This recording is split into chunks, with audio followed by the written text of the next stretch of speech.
ፈንቅል ኤሪ ሚዲያ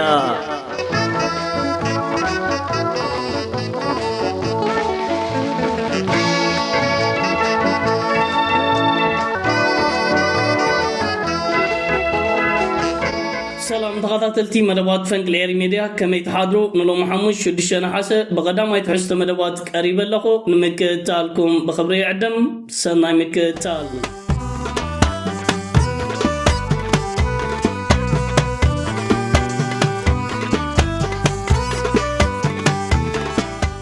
تغطلتي بتي قدام ينور إزعبا مس النفلم عشل مرحي إثيوبيا بأحمدن سرعات بالتجنان إثيوبيا تتقفى الله حميم اللامو مدهانيت ندريلا زبل متأخب أبتاجر كايدو كم تغنيو أبزيناتات جلسنا ينيرنا أزز تجبر كم زعينت متأخب عشل مرحي إثيوبيا بأحمد أبت مدرخ مسترخبة رجيتا مكوتو كيلو ميروم دارز عقاتاميتات اتزجبر متأخب اتستدل يوتيت كم زيكل مستهاجر كربة زلوم ፖለቲካውያን ተንተንቲ አቅሚጦም ዝነበሩ ሓቅታትዮ እቲ ዝተገብረ ሃገራዊ ምትእኻብ በብጉጅለ በብ10 20 ተመቃቂሎም እቲ ምኽክር የካይዱ ከም ዘለው እቲ ኮሚሽን ዝሓለፈ ቅንያት ሓቢሩ ነይሩ እቲ ዝተገብረ ከምዚ ዓይነት ናይ ምጉጃልን ናይ ምቕቃልን መስራሓት ብፍሽለት ከም ዝተዛዘመ መራኺብታት ናይ ኢትዮጵያ ዜና ዘርጊሐን ኣለዋ ብመሰረት እዚ ተዘርጊሑ ዝርከብ ዘሎ ዜናታት ነቲ ዕሸል መራሒ ኢትዮጵያ አብይ አሕመድን ስርዓት ብልጽግናን ስልጣኖም ንምቕጻል ኣብቲ ሃገር ከተወስዶ ሕግታት ሓያል ተቃውሞታት ከም ዝሰዓበ ነቶም ዝተቃወሙ ሰባት ካብቲ ኮንፈረንስ ክስጓጉ ንገለገለ ሰባት ውን ብዘይዳይ ኣበያትዮም ክስወሩ ከም ዝኻሉ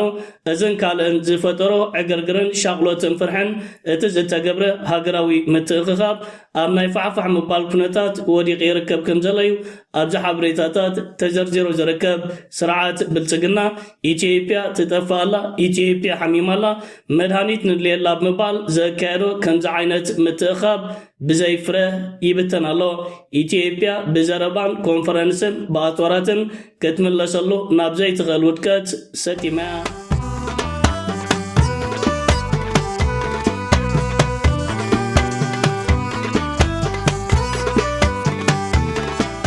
ተኸታተልቲ ናብቲ ካልኣይ ንሪኦ ዛዕባ ምስ እንሰግር ኣብ ማያት ቀይሕ ባሕሪ ኣንጸላሊ ዝርከብ ዘሎ ሓደጋታት ቀፂሉ ይርከብ ኣሎ ዕጥቁሕቲ ናይ የመን ቅድሚ ማስታት 2 ሰዓታት ብመጻብቦ ባብኤል መንደብ ነዳዲ ጽዒነን ክሓልፋ ዝፈተና 2 መራክብ ናይ ሱዑዲ ሃሪሙ ከቃጽለንን ከንድደንን ከም ዝኻለ ሓበሬታን መግለጽን ኣውፂኡ ይርከብ ኣሎ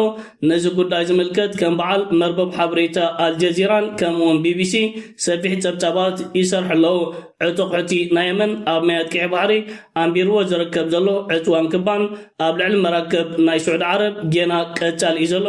ኣብ ዶባት የመንን ስዑድን ሓያል ዝኾነ ግጥማትን ግጭትን ተኸሲቱ ይርከብ መንግስቲ ስዑድ ዓረብ ኣሜሪካን እስራኤልን ምስኡ ብምትሕብባር ኣብ ልዕሊ ዕጡቃት ሕቲ ናይ የመን ወተሃደራዊ ስርሒታት ከካይዳ ንዘቕረቦ እማመ ሚኒስተር ምክልኻል ናይቲ ሃገር ናብ ኒውዮርክ ተጓዒዙ ምስ ዕጡቃት ሕቲ ናይ የመን ርክባትን ዘረባትን የካይድ ከም ዘሎ ቀዳምነት ንዲፕሎማሲ ባይታ ንሃብ ዝብል ጠለባት ድሕሪ ምቕራቡ ኣሜሪካን እስራኤልን ነቲ ጉዳይ ደው ከብሎ እንትራየን ዕጡቅሕቲ ናይ የመን እቲ ምስ ስዑድ ዓረብ ክካየድ ዝቐኒ ርክባትን ዘረባትን ፍረ ከም ዘይብሉ ሎሚ ኣፍሊጥ ይርከብ ኣሎ ስዑድ ዓረብ እቲ ዘለዋ እንኮ ኣማራፂ ኣብ ልዕሊ ዕጡቃት ሕቲ ናይ የመን ወተሃደራዊ ስጉምታት ብምውሳድ ነቲ ኣንጸላሊዋ ዝርከብ ዘሎ ዓበይቲ ሓደጋታት ምቕንጣጢ ክኸውን ድሕሪ ዕጡቅሕቲ ናይ የመን ኣብ ልዕሊ ስዑድ ዓረብ ኣንቢርዎ ዝርከብ ዘሎ ዕፅዋን ክባን ኣብ ቁጠባ ናይቲ ሃገር ዓበይቲ ክሳራታት ኣጋጢሙ ይርከብ ኣሎ ሕቲ ናይ ስዑድ ዓረብ ናይ ብልጽግና እዋን ሙሉእ ብምሉእ ኣኽቲምዩ ድሕሪ ደጊም እቲ ሃገር ነዳዲ ብመጻቦ ባብኤል መንደብን ማያት ቀይሕ ባሕርን ኣቢላ ክትሸይድ ኣይትኽእልና ክብል እዩ ኣብ ልዕሊ እቲ ሃገር ኣንቢርዎ ዝርከብ ዘሎ ናይ ዕፅዋን ክባን ከምኡውን ተጻራርን ተጻባእን መርገፂታት ሓይሉ ክቕጽል ምዃኑ ኣፍሊጡ ዝርከብ እዚ ማያት መመሊሱ ናብ ዓበይቲ ሓደጋታት የቕንዕ ኣሎ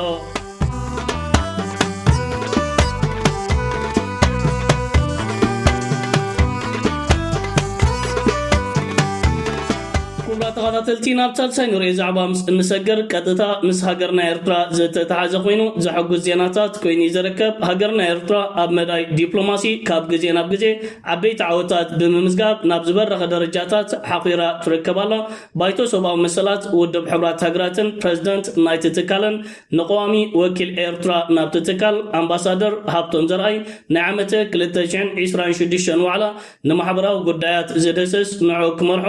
መዚዝዎን መሪፅዎን ይርከባሎ እዚ ኸኣ ንሃገርና ኤርትራን ንኣምባሳደር ሃብቶም ዘርኣይ ዓቢ ስምን ዝናን ኮይኑ ይርከብ ኣብ ከምዚ ዓይነት ኣጋጣሚታት ንከምዚ ዓይነት ዋዕላ ክትመርሕ ሃንደበት ዝርከብ ዕድላት እዩ ሃገርና ኤርትራን ኣምባሳደር ሃብቶም ዘርኣይን ነዚ ናይ ዓመተ 2026 ዋዕላ ክመርሕዎ እዮም እዚ ዝካየድ ከምዚ ዓይነት ዋዕላ ሃገራት ትካላት ከምኡውን ዝተፈላለዩ ተጣበቕቲ ሰብኣዊ መሰላት ኣብዚ ዋዕላ ብምስታፍ ንጉዳይ ሰብኣዊ መሰላት ምስ ማሕበራዊ ጉዳያትን ምዕባለታትን ዝተተሓዙ ዝዝትይሉ ዓብ ዋዕላ እዩ ሃገርና ኤርትራ ነዚ ጉዳይ ምምራጫ ዘሐጉስ ዜናታት እዩ ኤርትራ ድሕሪ ምምራጫ ዝወፅእ ዘሎ ኣውያትን ጫውጫውን መወዳድርቲ ዝበሃል የብሎን ታሪኻውያን ፀላእቲ ህዝብን መንግስትን ኤርትራ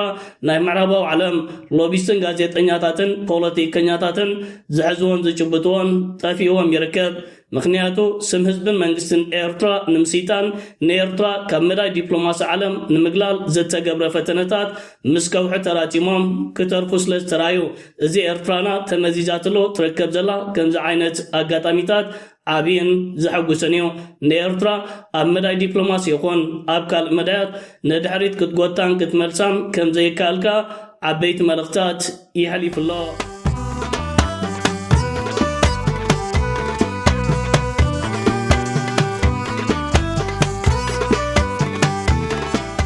ተኸታተልቲ ናብ ተራብዓይ ናይ መወዳእታ ንርኢ ዛዕባ ምስ እንሰግር ሓደ ካብ ላዕሎት ወተሃደራውያን ኣዘዝቲ ስርዓት ብልፅግና ዝኾነ ጀነራል ኣበባው ታደሰ ድሃዩ ጠፊኡን ተሰዊሮን ይርከብ ከም ዘሎ ካብ ኢትዮጵያ ፅንፅንታታት ይወፅእ ኣሎ ብመሰረት እዚ ዝወፅእ ዘሎ ፅንፅንታን ሓበሬታን ኣበባው ታደሰ ኣብ ማሕበራዊ መራኸቢታትን ኣብ ካልእ ጉዳያትን ካብ ዘይርአ ክልተ ኣዋርሕ ከም ዝተፀግዐ ስርዓት ብልፅግናን ምክልኻልን ኣብዚ ሕጂ እዋን ምስ ክልል ትግራይ ክልል ኣምሓራ ክልል ኦሮሞ ኤርትራ ሱዳን ከምኡውን ግብፂ ይጋጨውሉ ኣብ ዘሎ ሰዓት ናብ መራኸቢታት ምምፃእ ዝኾነ ይኹን ክረይ ካለን ብዘይካ ንሱ ኣበባው ታደሰ ካብ ምክልኻል ናይቲ ሃገር ተገሊሉን ተሰዊሩን ይርከብ ከም ዘሎ እዩ ኣብዚ ሓበሬታታት ዝጥቀስ ዘሎ ኣሰራት ኣበባው ታደሰ ኣበይ ኣሎ ክሳብ ሕጂ ዝፍለጥ ኣይኮነን ስርዓት ብልፅግና ኣብ ላዕለዎት ወተሃደራውያን ኣዘዝቶ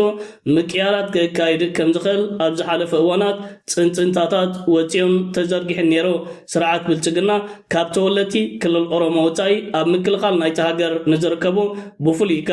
ንተወለቲ ክልል ኣምሓራን ክልል ትግራይን ካብ ስልጣን ከኣልዮምን ክስውሮምን ፀኒሕዩ ናይ ኣበባው ታደሰ ጉዳይ ምዚ ነገር ዝተተሓዘ ኸውን ዝለዓለ ተኽለታት ኣሎ ክቡራ ተኸታተልቲ ፈንቅል ኤሪ ሜድያ ቅድሚ መደባትና ምዝዛምና ነቲ ትማሊ ዘህተፍትፍን ዘዕገርግርን ዝነበረ ባጫ ደበለ ብክልተ ሓፀርቲ ቪድዮታት ምላሽ ይብና ንጉዳይ ባጫ ደበለ መወዳእታ ክንገብረሉ ኢና ቀጥታ ናብዘን ክልተ ቪድዮታት ከብለኩም ባዳ ፌዘኛ ነው አንደኛ ወታደርም አይደለም እስክስተኛ ነው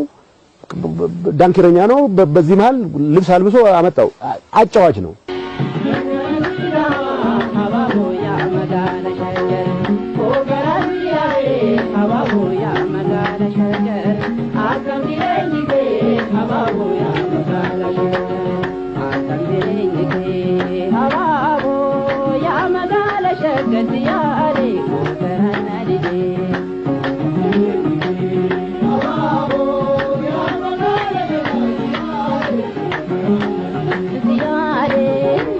በኢትዮ ኤርትራ ጦርነት ለምሳሌ አሁን እንግዲህ በከፍተኛ ደረጃ የሰራዊቱ መሪ የሚባለው ታደሰ ወረደ ነው በነገራችን ላይ ታደሰ ወረደ ሰራዊት መርቶ አያውቅም በእነሱም ያውቁታል እኮ በደንብ አድርጎ ነው የሚያውቁት ታደሰ ወረደ እንደዚህ ነው በሌላ የሥራ ዘርፍ ነው የመጣው አሁን የሰራዊት አዛዥ ነው የተባለው በኢትዮ ኤርትራ ጦርነት እኔ ቡሬ ነው የነበርኩት ቡሬ ለኔ የተሰጠኝ ግዳጅ ከኔ ፊት ለፊት ያለው የኤርትራ ሰራዊት ክፍለ ጦሮች 8 ነበሩ 200 525ኛን ጨምሮ ማለት ነው ለኔ የተሰጠኝ ግዳጅ በዛ በኩል ማጥቃት ስለማንችል ይሄን 8 ክፍለ ጦር ለ3 ቀን ማቆየት ነው እኔ ያስኩት ደግሞ አንድ ክፍለ ጦርና አንድ ብርጌድ ነው እዛ 8 ክፍለ ጦር ነው ያለው ልባርክ አሁን እንግዲህ ይመስለኛል ያኔ እንደምናየው የኤርትራ መንግስት ዋና ማጥቂያ አቅጣጫው በቡሬ በኩል ነው የሚል አስተሳሰብ ይዞ ሊሆን ይችላል ያን ሰራዊት 3 ቀን አስቆይቻለሁ ነው ከዛ በኋላ በዛ በኩል ውጊያ አልተደረገምና እሱ በአዛዥነት መጣ በአዛዥነት ከዘራ እንዲያሽከረከረ መጣና ጦርነት ጀመረ ተጨፈጨፈን አንድም ቦታ ፈቀቅ ማድረግ አልቻልንም አንድ ክፍለ ጦር ያመጣል ያስገባል ይጨፈጨፋል ሌላ ክፍለ ጦር ያመጣል ያስገባል ይጨፈጨፋል እሱ በኔ ላይ ነው መጣለ ባርገኔ አዛዥ አይደል እና እኔ ለምን አዛዥ አልሆንኩም የሚል ኮምፕሌን ለማቅረብ አይደለም ምክንያቱም በዛ በኩል ጦርነትም አያስፈልግም ለምንድን ነው የምንዋጋ ሊገባኝ አልቻለም እሱ አዛዥ ነው እንዲዋጋ መጥቷል ተጨፋጨፍን ከዛ በኋላ ሰላም ማስከበር ገባ كبرات هذا تلتي فانكل إيري ميديا نلوم عدال يزنو بركوك أدامايت حسد مدبات إذا كتكتاتر وتنحكم زمسل نيرو أمنا يمشد بكال مدبات كساب الرغب سلام وسلنا يبزل لكمو بروح معال تذكرين